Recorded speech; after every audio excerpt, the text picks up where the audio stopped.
João 11, de 39 a 41a.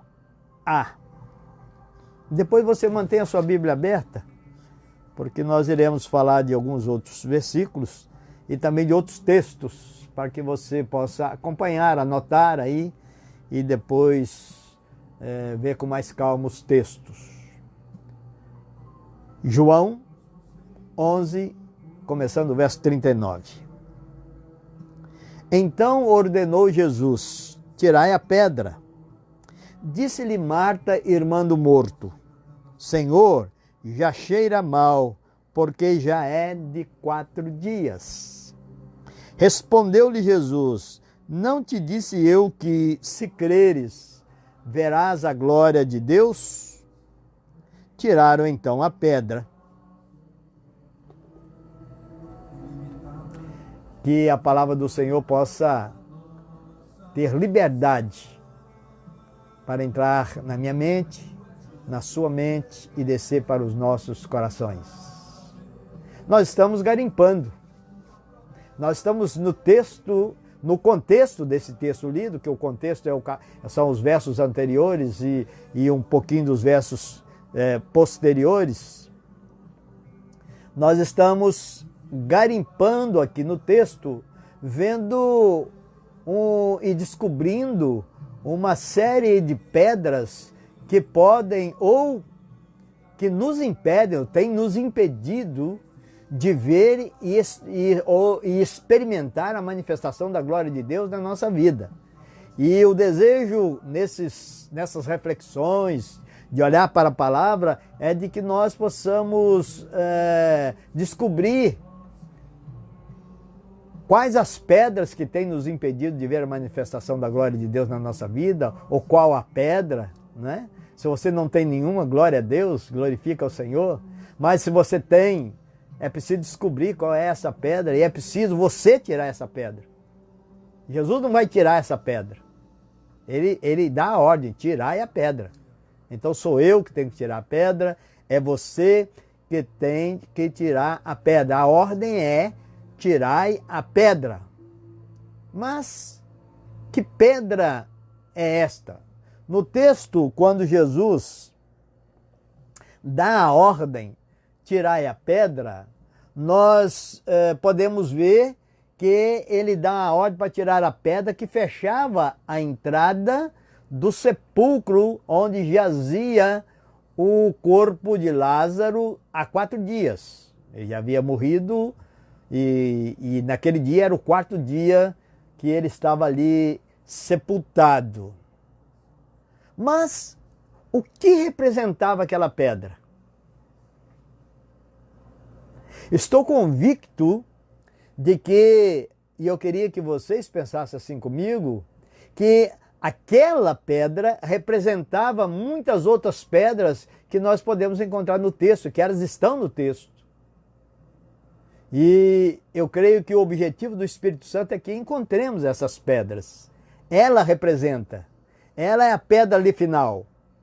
E ela vai representar muitas outras pedras até que cheguemos nessa pedra decisiva.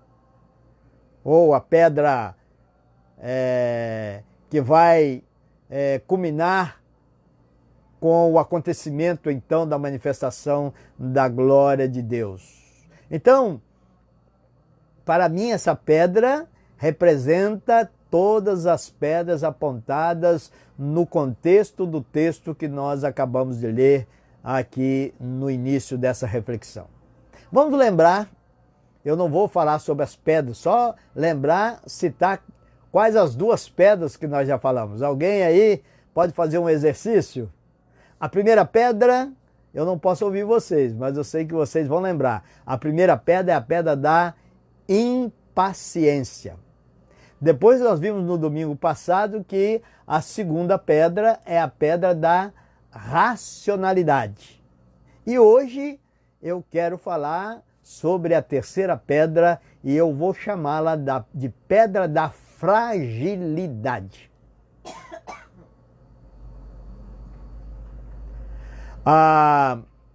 Uma coisa que nos deve chamar a atenção é que a fragilidade E nós vimos a canção de hoje dizendo que nós somos frágeis.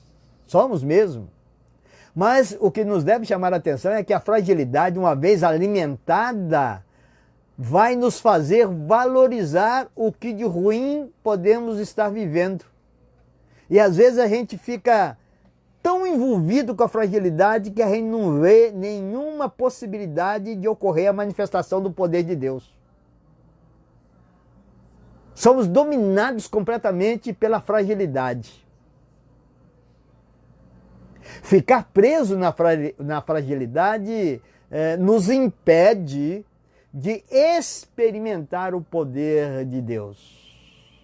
Ou seja, temos nossas fragilidades. Todo mundo é frágil. Somos humanos, somos frágeis, temos essas fragilidades, mas não podemos ficar presos nelas. Ela não nos pode dominar. As nossas fragilidades, ela tem que nos apontar para aquilo que vai nos tirar dela, para aquilo que vai nos fortalecer. A fragilidade, ela torna-se muito ruim em nós, quando nós queremos preservar e queremos ditar a nossa vida segundo a nossa fragilidade, e nós então deixamos de ver o que Deus pode, ou experimentar o que Deus pode fazer. Marta vai encontrar com Jesus, ela conversa com Jesus, ela faz a sua queixa para Jesus, e Jesus então manda que ela chamasse Maria. E ela chegando até Maria, ela vai dizer: Maria, o mestre chegou e te chama. No verso 28, na parte C, nós vamos ver isso escrito, essa palavra dita por Marta a Maria. No verso 31, os judeus que estavam com Maria em casa e a consolavam, vendo-a levantar-se depressa e sair, seguiram-no, supondo que ela ia ao túmulo para chorar. Então foram com ela. O verso 33 diz que Jesus, vendo-a chorar, e bem assim os judeus que a acompanhavam, agitou-se no espírito e comoveu-se.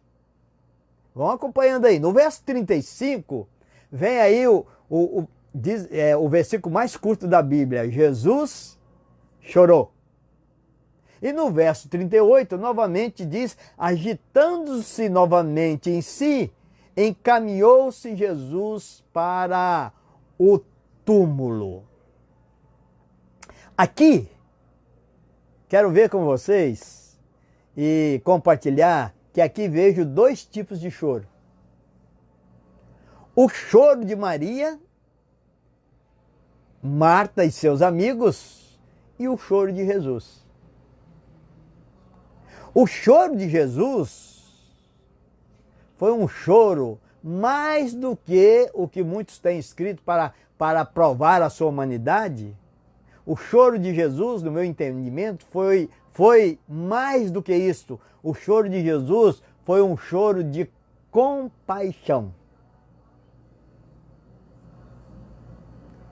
Ouso então afirmar que o choro de Jesus foi mais do que um sentimento humano. Ele era humano. Vamos lembrar que Jesus é Deus-homem, homem-Deus.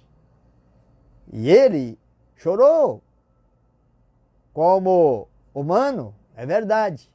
Mas aqui no texto, este choro está muito mais além de ser ele um homem como nós, mas foi o choro da compaixão por ver o quanto o ser humano é frágil. As pessoas choravam expressando a fragilidade diante de quê? Diante da morte. Mas Jesus não chorou porque Lázaro havia morrido.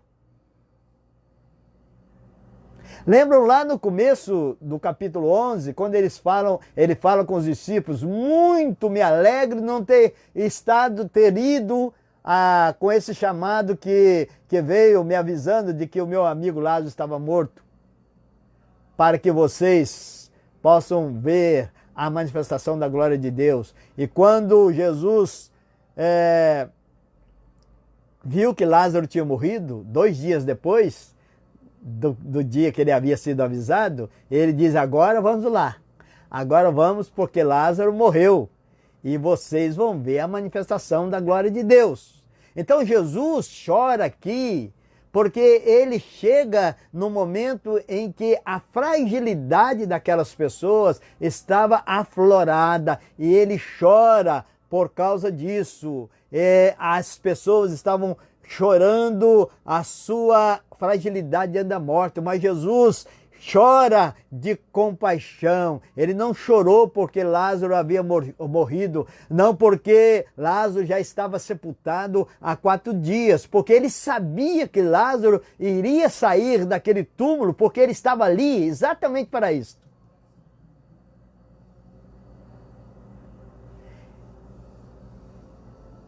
Ele sabia que a vida de Lázaro seria restituída.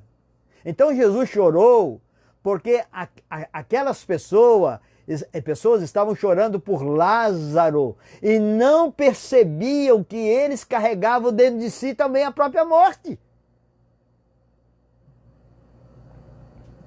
E aqui eu quero dizer que quando nós choramos pelos mortos, e devemos chorar, nós não podemos esquecer que nós também estamos a cada dia morrendo. Então aquelas pessoas choravam, mas não percebiam que um dia estariam na mesma situação de Lázaro.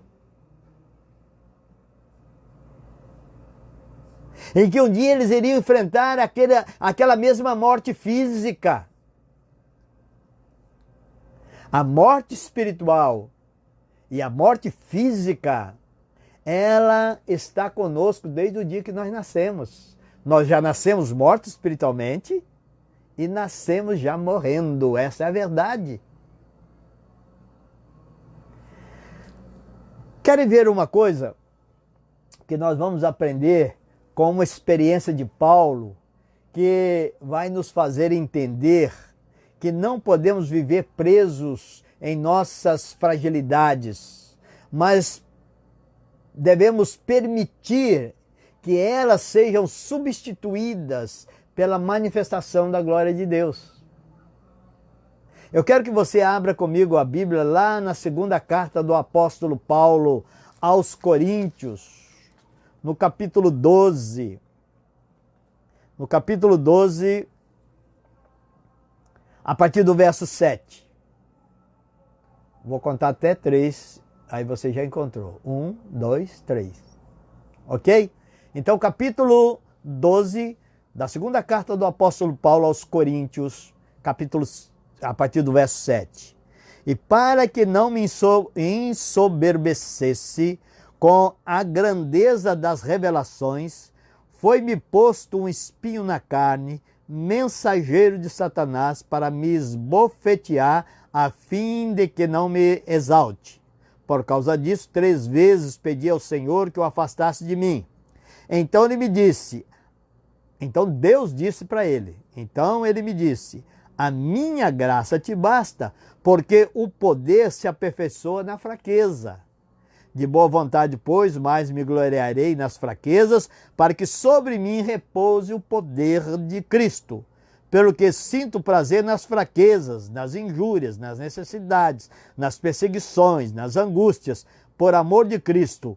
Porque quando sou fraco, então é que sou forte. O texto aqui não diz o que é esse espírito na carne, né? Esse espinho na carne, né? Que tirava de Paulo a tranquilidade, tirava dele a paz. Ele diz que esbofeteava, era uma coisa ruim, era algo que fragilizava o apóstolo, era algo que ele não desejava, era algo que o perturbava por extremo. Era algo que o prendia no sofrimento. E ele então pede a Deus que tal fraqueza, que tal fragilidade fosse tirada. Era algo que ele não conseguia evitar por ele mesmo. Como nós não podemos evitar por nós mesmos a morte. Ele não podia evitar por ele mesmo. E ele pede com insistência. Olha o texto que diz que ele orou 3 vezes e pediu ao Senhor. Quando diz que 3 vezes ele pediu ao Senhor, está dizendo que ele orou insistentemente. E Deus responde para Paulo que ele precisava permitir que aquela fragilidade fosse substituída pela manifestação do poder de Deus. O poder de Deus só vai se manifestar assim. Mas nós não devemos, quando nós nos entregamos à fragilidade e nos fechamos nela, nós não procuramos o poder de Deus. Essa é a questão. E Paulo estava insistindo. E Deus diz, Paulo, olhe para mim e saiba que eu tenho algo mais forte do que essa sua fragilidade para fazer com que o meu poder se manifeste na sua vida. É a minha graça, e a minha graça te basta. Ou seja, Paulo, ao invés de ficar preso nesse espinho, ele então glorificou o Senhor, porque ele entendeu que a graça de Deus ia se manifestar todas as vezes que ele se sentisse fragilizado por aquele espinho na carne.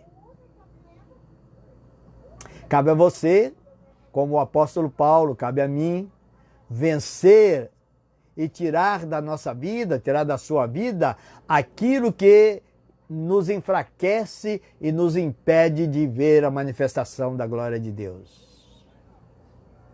Deus diz para Paulo, não fique preso naquilo que é frágil, mas troque pela minha graça. Ela te basta, porque o poder se aperfeiçoa na fraqueza. Tire esta pedra. E ele compreendeu então que ele não podia ser refém do sentimento da fraqueza, mas, crendo na graça de Deus, afastá-la. E ele finaliza, porque quando sou fraco, então é que sou forte. Sentir a fraqueza, mas sem ficar preso a ela, para que a glória de Deus se manifeste. Vamos voltar ao texto de João. Meus amados, a morte espiritual que está dentro de cada ser humano, sem Jesus, o torna cego a ponto de não ver a vida. Tanto para Marta, como para Maria, como para os seus amigos, Jesus está dizendo, tirem a pedra da fragilidade. Deixe que a alegria da manifestação da vida transforme o dia de vocês. Eu estou aqui para isso. Jesus está dizendo a mesma coisa nesta noite. Ele está dizendo para você, você que está preso pela pedra da fragilidade, não olhe para as circunstâncias, não viva mergulhado nelas. Olhe para a vida, olhe para Jesus. O inimigo que mais nos fragiliza, todo mundo sabe, é quem? É a morte. A Bíblia diz que a morte será o último inimigo que nós haveremos de vencer. Ela ainda vai achar que vai nos vencer, ela ainda vai nos levar para a sepultura. Mas um dia Jesus Cristo voltará em plenitude e fará com que não só o nosso espírito esteja vivendo esta nova vida, mas fará com que o nosso espírito que tem a nova vida juntar-se-á a um corpo que receberá uma nova vida, uma vida de glorificação, uma vida completamente transformada, e então nós iremos vencer esse inimigo que é a morte. Mas por enquanto ela nos fragiliza, e para ela não nos tornar derrotados, nós precisamos estar olhando para Jesus, que é a esperança, para Jesus, que é a vida. O atual contexto nesse século 21, que é o nosso contexto, tem levado muitos a vivenciarem isto, aumentando e isso tem aumentado por causa da pandemia. Mas ele quer que mesmo na dor da separação, o Senhor quer que tiremos a pedra da fragilidade, que enfrentemos o luto, que enfrentemos o que de pior acontece no nosso meio, deixando a glória de Deus abrir novos horizontes, abrir novas perspectivas. Quando apostamos na manifestação da glória de Deus, nós podemos cantar o hino de vitória que está lá na primeira carta do apóstolo Paulo aos Coríntios, no capítulo 15, verso 55. Você pode abrir aí e cantar esta canção que iremos fazer quando permitirmos e que já podemos fazer crendo naquilo que um dia haverá de acontecer plenamente. Onde está, ó morte, a tua vitória? No verso 55, onde está, ó morte, o teu aguilhão? Hoje o Senhor quer enxugar toda a sua lágrima. A proposta final de Deus, se você for lá no livro de Apocalipse, a proposta final de Deus para a vida de quem crê é esta. Abra lá, Apocalipse 21, versos 3 e 4. E veja qual é a proposta de Deus para quem crê e recebe Jesus Cristo como seu Salvador e Senhor. Diz assim: eis o tabernáculo de Deus com os homens. Deus habitará com eles. Eles serão povos de Deus. E Deus mesmo estará com eles. Ele lhes enxugará dos olhos toda lágrima, e a morte já não existirá. Já não haverá luto, nem pranto, nem dor, porque as primeiras coisas passaram. É isso que Deus quer fazer.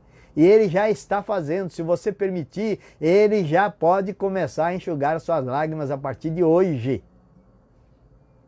Porque Jesus Cristo nos dá vida plena.